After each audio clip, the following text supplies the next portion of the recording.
Good evening all of you. Mission institute Prayagraj के official YouTube channel पर आप सबका स्वागत है। हम लोग हिंदी की क्लासेस ले रहे थे और हिंदी में हम लोगों ने काफी सारे चैप्टर को कंप्लीट कर लिया, उसकी प्रैक्टिस कर ली है। उसी क्रम में हम लोग जिस चैप्टर के कॉन्सेप्ट को पढ़ रहे हैं वो चैप्टर है आपका संधि। संधि बहुत ही इंपॉर्टेंट चैप्टर है प्रत्येक परीक्षा के दृष्टिकोण से। जिस भी परीक्षा में आपके हिंदी विषय से क्वेश्चन आते हैं उसके दृष्टिकोण से जो आपका टॉपिक है संधि बहुत ही महत्वपूर्ण है। यूपीपी और यूपीएसआई के लिए तो बहुत ही महत्वपूर्ण है क्योंकि 4 से 5 क्वेश्चन इस टॉपिक से आने हैं।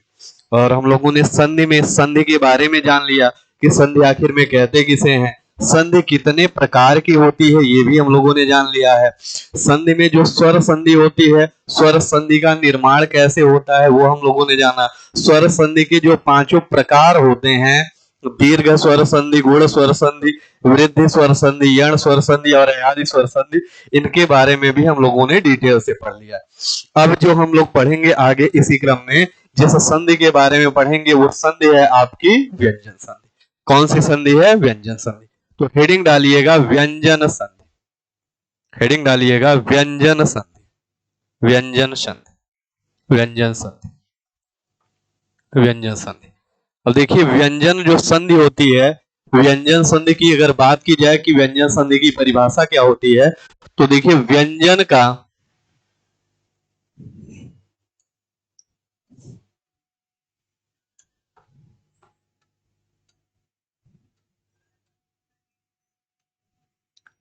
व्यंजन का व्यंजन से व्यंजन का व्यंजन से व्यंजन से व्यंजन का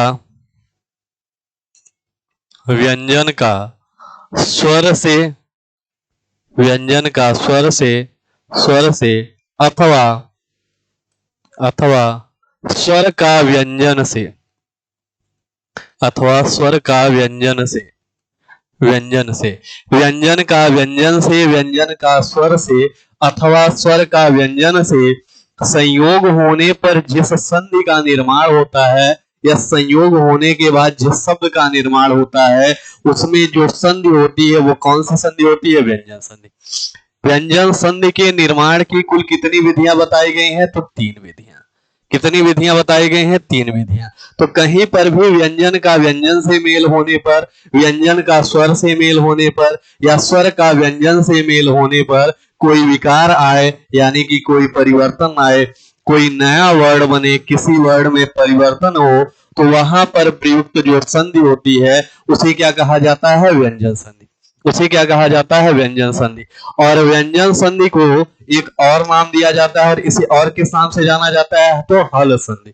अगर आपसे पूछा जाए कि हल संधि के नाम से किसे जाना जाता है तब भी आपका जवाब क्या हो जाएगा? व्यंजन संधि। या फिर क्वेश्चन को रिवर्स करके अगर ऐसे पूछे कि व्यंजन संधि को और किस नाम से जाना जाता है तो जवाब क्या हो जाएगा? हल संधि।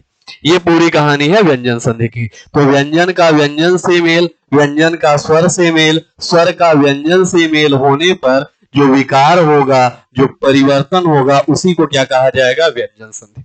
चलिए और देखिए व्यंजन संधि के प्रकार नहीं होते हैं। कभी भी व्यंजन संधि के जो होते हैं वो प्रकार नहीं होते हैं। व्यंजन संधि के प्रकार नहीं होते हैं। व्यंजन संधि के निर्माण के क्या बताए जाते हैं? नियम बताए जाते हैं कि किस नियम के अंतर्गत किस स्वर या किस व्यंजन का परिवर्तन किस स्वर अथवा व्यंजन में हुआ है। तो हम इसके नियमों को देखते हैं और इनका नियम क्या क्या कहता है इसके बारे में जानेंगे। तो देखिए व्यंजन संधि के निर्माण का जो पहला नियम है, व्यंजन संधि के निर्माण का जो पहला नियम है और व्यंजन संधि का जो पहला नियम है वो क्या कहता है? वो कहता है क च ट त प। क च ट त प। अगर इन वर्णों को आप ध्यान से देखें तो ये सभी वर्ण क्या हैं? ये सभी वर्ण वर्गीय व्यंजन के वर्ण हैं। किस व्यंजन के वर्ण हैं? वर्गीय, वर्गीय व्यंजन के। और वर्गीय व्यंजन के किसी भी वर्ग के प्रथम वर्ण, ये वर्गीय व्यंजन के किस स्थान पे आने वाले वर्ण हैं? तो प्रथम वर्ण है। क किस स्थान पे आता है? पहले स्थान पे। च किस स्थान पे? पहले। ट किस स्थान पे? पहले। तय किस स्थान पे पहले, तय किस स्थान पे पहले। तो वर्गीय व्यंजन के प्रथम स्थान पर आने वाले वर्ण, प्रथम स्थान पर आने वाले वर्णों का द्वितीय तृतीय चतुर्थ वर्ण हो। देखिए क्या कह रहा है यहाँ पे, समझिएगा चीजों को, समझिए यहाँ पे क्या कह रहा है।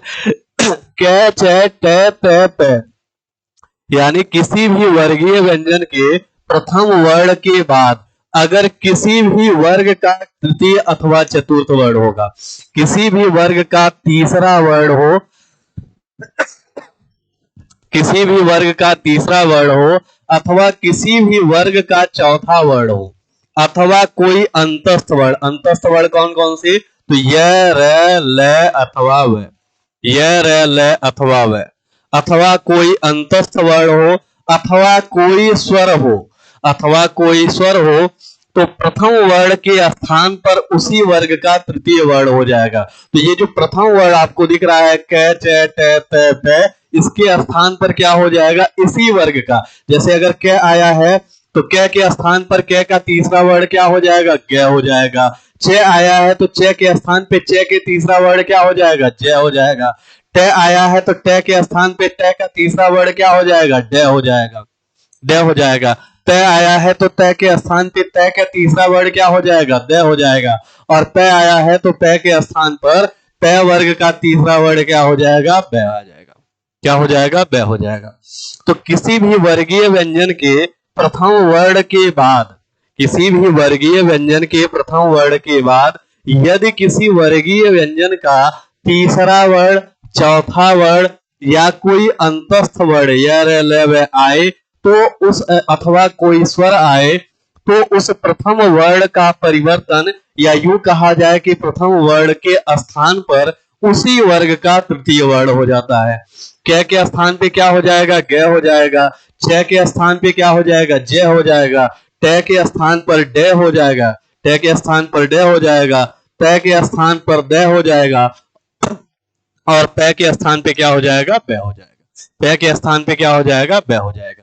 ये क्या कहता है, तो ये व्यंजन संधि का पहला नियम कहता है। व्यंजन संधि का क्या कहता है, पहला नियम। और इसी नियम को और किस नाम से जाना जाता है, तो इसी नियम को कहा जाता है प्रथम वर्ण का तृतीय वर्ण में परिवर्तन।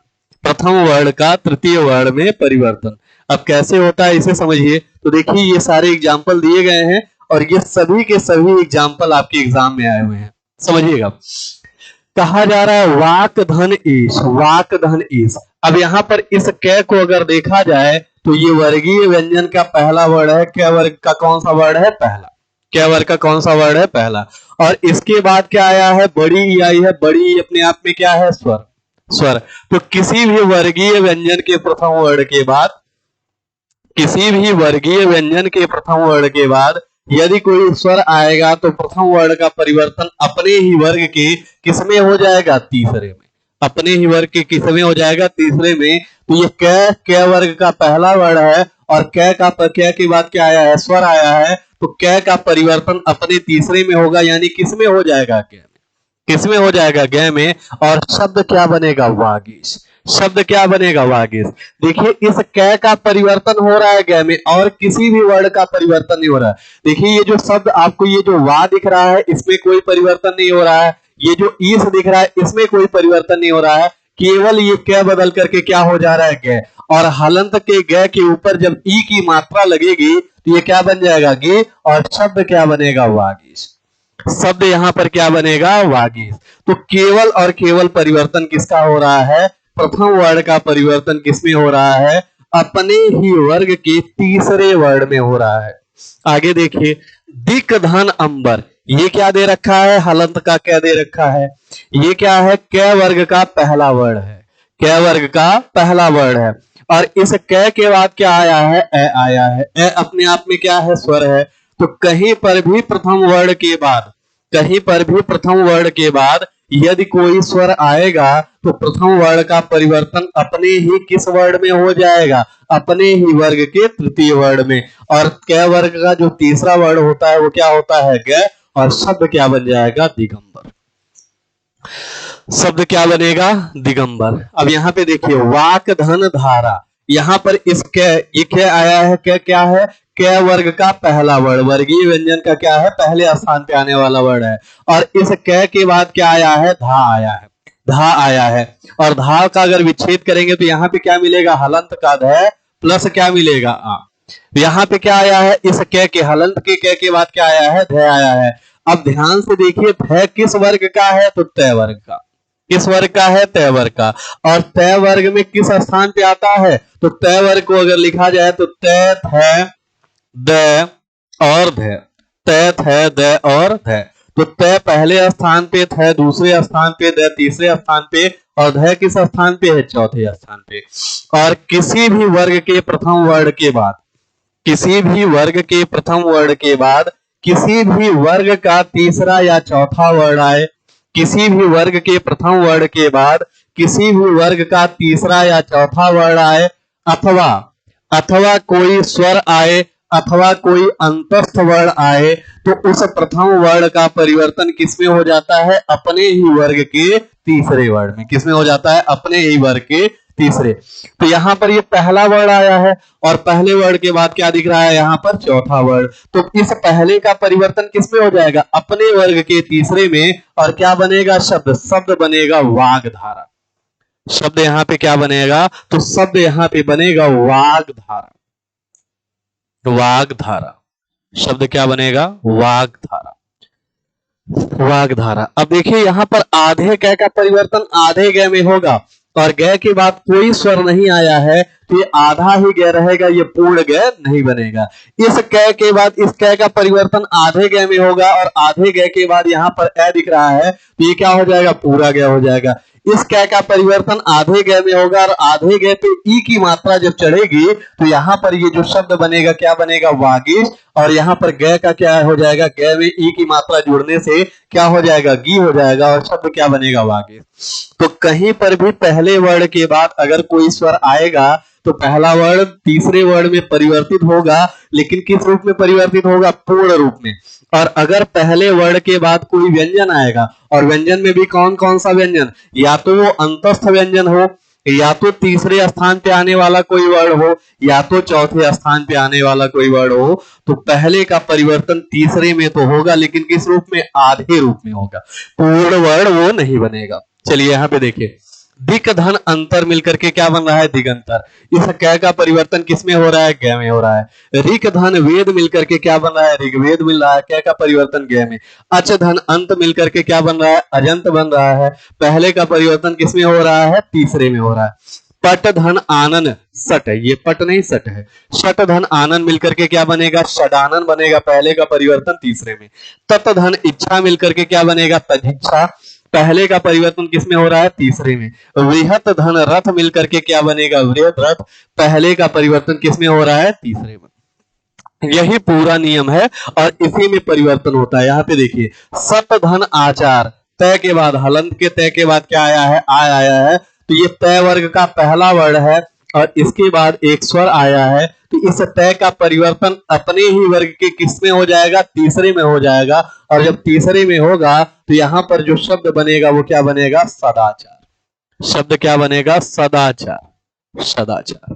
भगवत धन गीता, तय के बाद क्या आया है, तीसरा वर्ण आया है। और जब भी पहले वर्ण के बाद कोई तीसरा वर्ण आएगा तो पहले का परिवर्तन अपने तीसरे में होगा।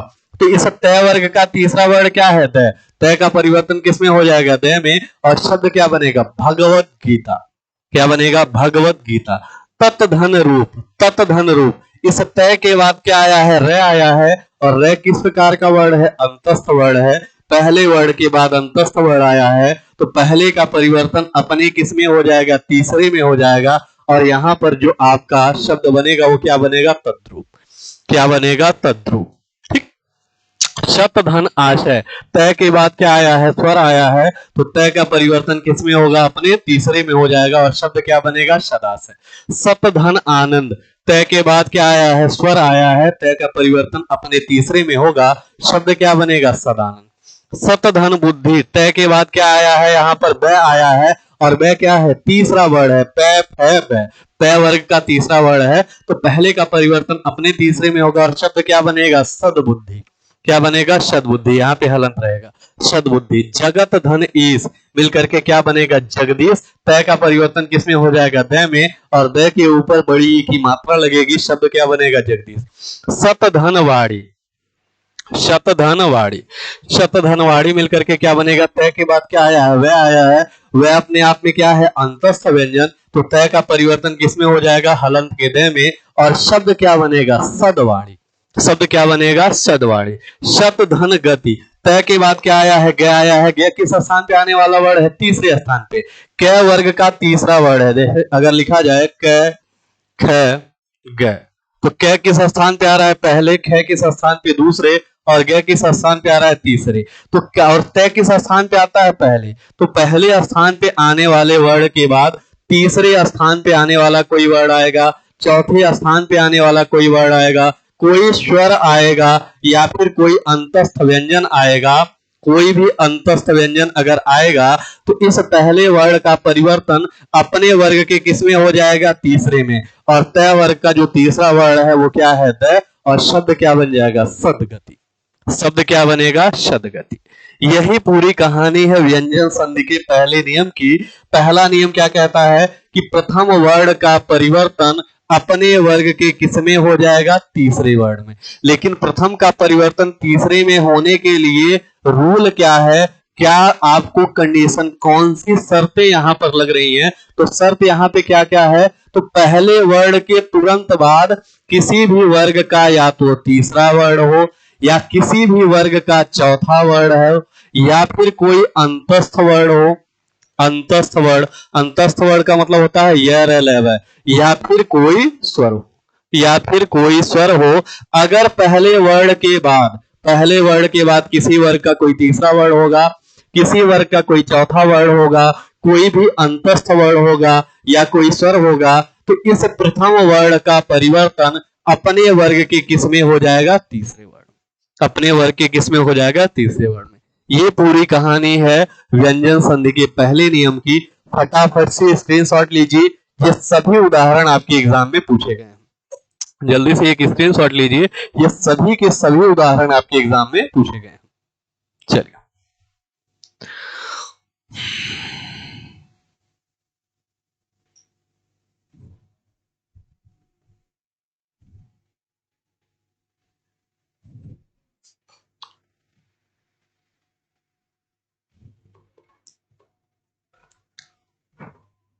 चलिए आपने स्क्रीनशॉट ले लिया होगा। आगे बढ़ते हैं अगले पेज पे। देखिए ये बाकी के उदाहरण हैं, ये भी आपके एग्जाम में आए हुए हैं, ये भी आपके एग्जाम में आए हुए हैं। यहाँ पर वही सारे उदाहरण लिए गए हैं जो आपके एग्जाम में आए हुए हैं। देखिए उत्धन धार, उत्धन धार, यहाँ पर क्या आया है? तय आया है। तय क्या है? तय वर्ग का पहला वर्ण है। और यहाँ पर अगर इसका विच्छेद करेंगे तो ये क्या दिख रहा है? हलंत का धय प्लस आ, हलंत का धय प्लस आ। धय क्या है? तय वर्ग का कौन सा वर्ण है? चौथा। तो पहले वर्ण के बाद क्या आ गया है? चौथा वर्ण आ गया है। तो इस पहले का परिवर्तन अपने किस में हो जाएगा? तीसरे में। अपने किस में हो जाएगा? तीसरे। और तय वर्ग का जो तीसरा वर्ण होता है वो क्या होता है? तय, हलंत का तय। यानी तय का परिवर्तन किस में हो जाएगा? हलंत के दय में। और यहाँ पर जो शब्द बनेगा वो क्या बनेगा? उद्धार। क्या बनेगा? उद्धार। तत्धन अनुसार, ये तय आया है, क्या है? तय वर्ग का पहला वर्ण। इसके बाद ए आ गया है। ए अपने आप में क्या है? स्वर। तो पहले वर्ण के बाद अगर स्वर आएगा तो इस पहले का परिवर्तन अपने वर्ग के किसमें हो जाएगा? तीसरे में। तय वर्ग का तीसरा वर्ण क्या है? तय है। तो तय का परिवर्तन किसमें हो जाएगा? तय में। और शब्द क्या बनेगा? तदनुसार। यहाँ पे हलंत लगेगा। शब्द क्या बनेगा? तदनुसार। नहीं, यहाँ पे ए आया है, ये पूर्ण हो जाएगा और शब्द यही सही रहेगा और शब्द बनेगा तदनुसार। शब्द क्या बनेगा? तदनुसार। सुपधन अंत। तय, तय क्या है? आपके पै वर्ग का पहला वर्ण है। तय क्या है? पै वर्ग का पहला वर्ण। और इसके तुरंत बाद ए आया है। ए क्या है? स्वर। ए क्या है? स्वर। पहले वर्ण के तुरंत बाद स्वर आया है। पहले वर्ण का परिवर्तन अपने ही वर्ग के किसमें हो जाएगा? तीसरे में। और शब्द क्या बनेगा? शुभंत। शब्द यहाँ पे क्या बनेगा? शुभंत। एप अपधन जय, इस पै वर्ग के बाद क्या आया है? जय आया है। जय किस वर्ग का है? चय वर्ग का। और चय वर्ग का कौन सा वर्ण है? चय, छय, जय। चय वर्ग का कौन सा वर्ण है? तीसरा। चय वर्ग का कौन सा वर्ण है? तीसरा। और कहीं पर भी अगर किसी प्रथम वर्ण के बाद कोई तीसरा वर्ण आएगा, कोई चौथा वर्ण आएगा, कोई स्वर आएगा या कोई अंतस्थ वर्ण आएगा, तो उस पहले वर्ण का परिवर्तन अपने ही वर्ग के किसमें हो जाएगा? तीसरे में। तो इस पै का परिवर्तन किसमें हो जाएगा? बै में। और शब्द क्या बनेगा? अब अपधन धी, अपधन धी। यहाँ पे क्या आया है? ध आया है। ध क्या है? तय वर्ग का चौथा वर्ण, चौथा वर्ण। पहले वर्ण के बाद अगर कहीं पर किसी भी वर्ग का चौथा वर्ण आएगा तो पहले का परिवर्तन किसमें हो जाएगा? तीसरे में। और शब्द क्या बनेगा? अवधि। शब्द क्या बनेगा? अवधि। जगत धन गुरु, जगत धन गुरु। तय किस स्थान पे आता है? पहले स्थान पर। ग किस स्थान पे आता है? तीसरे स्थान पर। पहले के बाद तीसरा वर्ण आया है तो इस पहले का परिवर्तन किसमें हो जाएगा? तीसरे में। और यहाँ पर तय के स्थान पे क्या बन जाएगा? तय। और शब्द क्या बनेगा? जगत गुरु। शब्द क्या बनेगा? जगत गुरु। शब्द क्या बनेगा? जगत गुरु। जगत धन अंबा। देखिए यहाँ पे हलंत होना चाहिए। जगत धन अंबा। यहाँ पर ये तय वर्ग का कौन सा वर्ण है? पहला वर्ण। तय वर्ग का कौन सा वर्ण है? पहला वर्ण। और ये जो ए दिख रहा है आपको, ए अपने आप में क्या है? स्वर। ए क्या है? स्वर। पहले वर्ण के बाद क्या आया है? स्वर आया है। तो जब भी पहले वर्ण के बाद कोई स्वर आएगा तो इस पहले का परिवर्तन अपने ही वर्ग के किसमें हो जाएगा? तीसरे में। और शब्द क्या बनेगा? जगदम्बा। शब्द क्या बनेगा? जगदम्बा। जगत प्लस अंबा मिलकर के क्या बनेगा? जगदम्बा। पहले का परिवर्तन किसमें होगा? तीसरे में होगा। आगे देखिए, तत्धन इच्छा। तत्धन इच्छा ये क्या है? तय वर्ग का पहला वर्ण, तय वर्ग का पहला वर्ण। और इसके बाद क्या आया है? ई आया है। ई अपने आप में क्या है? स्वर। तो जब भी किसी वर्गीय व्यंजन के पहले वर्ण के बाद कोई स्वर आता है तो इस पहले वर्ण का परिवर्तन अपने ही वर्ग के किसमें हो जाएगा? तीसरे में। किसमें हो जाएगा? तीसरे में। तय के स्थान पे क्या आ जाएगा? द। और द के ऊपर कौन सी मात्रा लग जाएगी? ई की। और शब्द क्या बनेगा? तदिच्छा। शब्द क्या बनेगा? तदिच्छा। वृहत धन रथ। वृहत धन रथ। तय के बाद क्या आया है? र आया है। र किस प्रकार का वर्ण है? अंतस्थ वर्ण। कैसा वर्ण है? अंतस्थ। और जब भी कहीं पर पहले वर्ण के बाद कोई अंतस्थ वर्ण आएगा तो पहले वर्ण का परिवर्तन अपने तीसरे में होगा। और शब्द क्या बनेगा? बृहदरथ। शब्द क्या बनेगा? बृहदरथ। इन सभी उदाहरणों को भी नोट कर लीजिए और इनका भी स्क्रीनशॉट ले लीजिए। ये सभी के सभी उदाहरण आपके एग्जाम में पूछे गए हैं और परीक्षा की दृष्टि से बहुत ही महत्वपूर्ण है। तो फटाफट से इनका स्क्रीनशॉट ले लीजिए, फिर हम लोग अगले नियम पे अपने बढ़ते हैं।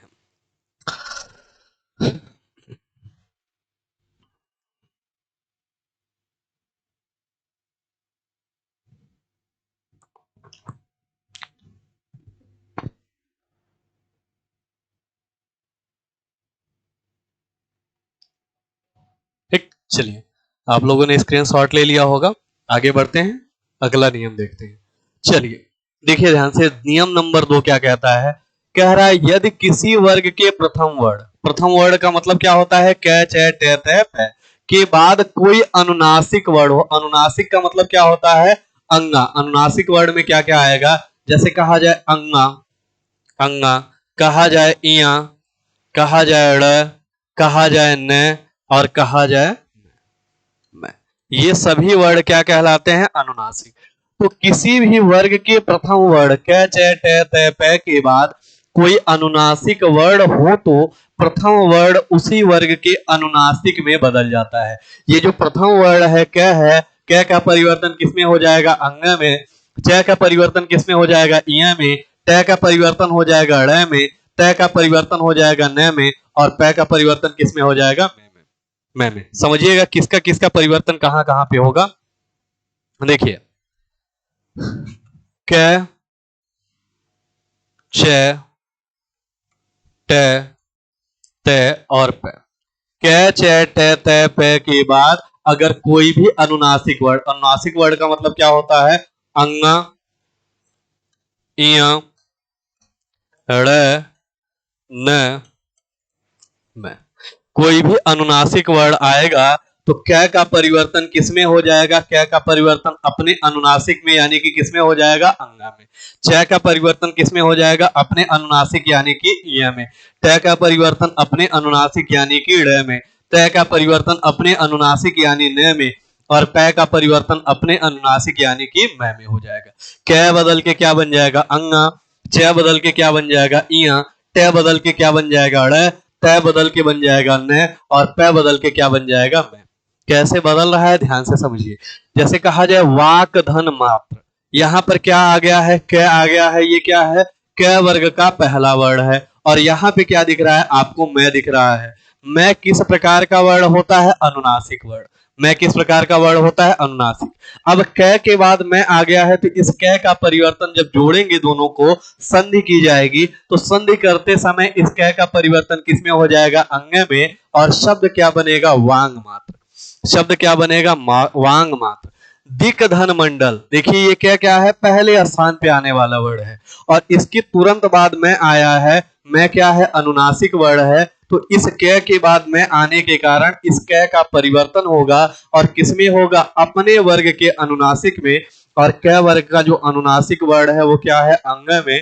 तो क का परिवर्तन किसमें हो जाएगा, अंग में, और शब्द क्या बनेगा, दिग्मंडल। शब्द क्या बनेगा, दिग्मंडल। चित धन में, यहाँ पर तय दिख रहा है, तय वर्ग का पहला वर्ण है, और इसके बाद यहाँ मैं आया है। मैं क्या है, अनुनासिक वर्ण है। मैं क्या है, अनुनासिक। तो पहले वर्ण के बाद अगर कोई अनुनासिक वर्ण आएगा, तो उस पहले वर्ण का परिवर्तन अपने ही वर्ग के किसमें हो जाएगा, अनुनासिक में। तो इस तय का परिवर्तन किसमें हो जाएगा, अपने वर्ग के अनुनासिक में, और तय का अनुनासिक क्या होता है, न। तो तय का परिवर्तन किसमें हो जाएगा, न में, और शब्द क्या बनेगा, चिन्ह में। शब्द क्या बनेगा, चिन्ह में। सत धन मार्ग, शत धन मार्ग, इस तय के बाद क्या आया है, अनुनासिक आया है, मैं आया है। तो इस तय का परिवर्तन किसमें हो जाएगा, अपने ही वर्ग के अनुनासिक में, और शब्द क्या बनेगा, सन्मार्ग। तय का परिवर्तन किसमें हो जाएगा, न। उत धन नति, तय के बाद न आया है, अपने आप में न क्या है, अनुनासिक है। और जब भी किसी वर्ग के बाद, किसी वर्गीय व्यंजन के प्रथम वर्ण के बाद कोई अनुनासिक आएगा, तो उस वर्ण का परिवर्तन अपने वर्ग के अनुनासिक में हो जाएगा। तो तय का परिवर्तन किसमें होगा, न में, और शब्द क्या बनेगा, उन्नति। शब्द क्या बनेगा, उन्नति। आगे आइए, आगे समझते हैं चीजों को। देखिए, वाक धन में मिलकर के क्या बन जाएगा, वाग्मय। इस क के बाद क्या आया है, मैं अनुनासिक आया है, क का परिवर्तन अपने अनुनासिक में होगा, और किसमें हो जाएगा, अंग में। उत धन माद, तय के बाद क्या आया है, अनुनासिक आया है, तय का परिवर्तन अपने अनुनासिक में होगा, और तय का अनुनासिक क्या होता है, न होता है। तो शब्द क्या बनेगा, उन्माद। एतत धन मुरारी, इस तय के बाद क्या आया है, अनुनासिक आया है, तो तय का परिवर्तन अपने अनुनासिक में होगा, और तय का अनुनासिक क्या होता है, न होता है। शब्द क्या बनेगा, एतन मुरारी। शट धन मुख, इस तय के बाद क्या आया है, मैं आया है, अनुनासिक आया है, तय का परिवर्तन अपने अनुनासिक में होगा, और तय का अनुनासिक क्या होता है, ड़ होता है। शब्द क्या बनेगा, षण्मुख। शब्द क्या बनेगा, षण्मुख। तत धन में, तय के बाद अनुनासिक आया है, तो तय का परिवर्तन अपने अनुनासिक में होगा, और तय का अनुनासिक क्या होता है, न होता है, और शब्द क्या बनेगा, तन में। तो प्रथम वर्ण का परिवर्तन किसमें हो रहा है, अनुनासिक में। क्यों हो रहा है, क्योंकि प्रथम वर्ण के बाद अगर कहीं पर कोई भी अनुनासिक वर्ण आएगा, तो उस प्रथम वर्ण का परिवर्तन अपने ही वर्ग के किसमें हो जाएगा, अनुनासिक में हो जाएगा। ठीक, ये क्या कहता है, नियम नंबर 2। फटाफट से इसका स्क्रीनशॉट ले लीजिए और चीजों को नोट डाउन कर लीजिए। नियम नंबर 2 यही कहता है। नियम नंबर 2 यही कहता है। पहला नियम क्या कहता है, पहला नियम ये कहता है कि अगर प्रथम वर्ण के बाद किसी भी वर्गीय व्यंजन का कोई तीसरा वर्ण हो, कोई चौथा वर्ण हो, कोई अंतस्थ वर्ण हो, या कोई स्वर हो, तो प्रथम वर्ण का परिवर्तन अपने ही वर्ग के किसमें हो जाता है, तीसरे वर्ण में। अपने ही वर्ग के किसमें हो जाता है, तीसरे वर्ण में। लेकिन दूसरा नियम क्या कहता है कि किसी भी वर्ग के प्रथम वर्ण के बाद अगर कोई अनुनासिक वर्ण होगा, तो उस प्रथम वर्ण का परिवर्तन अपने वर्ग के किस वर्ण में हो जाता है, अनुनासिक में। ये क्या कहता है, नियम नंबर 2। ये 2 नियम थे किसके, व्यंजन संधि के। इसके आगे की कहानी हम लोग जारी रखेंगे, और आगे और चीजों को जानेंगे, क्या क्या कहानी है व्यंजन संधि में। और व्यंजन संधि के बाद हम लोग पढ़ेंगे विसर्ग संधि को। इतनी बातों को आप लोग समझ चुके हैं, बाकी आप चीजों को आगे समझेंगे। निरंतर क्लास लेते रहिए, चैनल को सब्सक्राइब कर लीजिए, और अपनी प्रैक्टिस को और अपनी क्लास के कॉन्सेप्ट को एकदम बेहतरीन तरीके से समझते रहिए, सीखते रहिए, अपने अंदर इंप्रूवमेंट लाते रहिए। चलिए आज इतना ही, कल फिर मुलाकात होगी, कुछ और पढ़ा जाएगा। तब तक के लिए जय हिंद, जय भारत।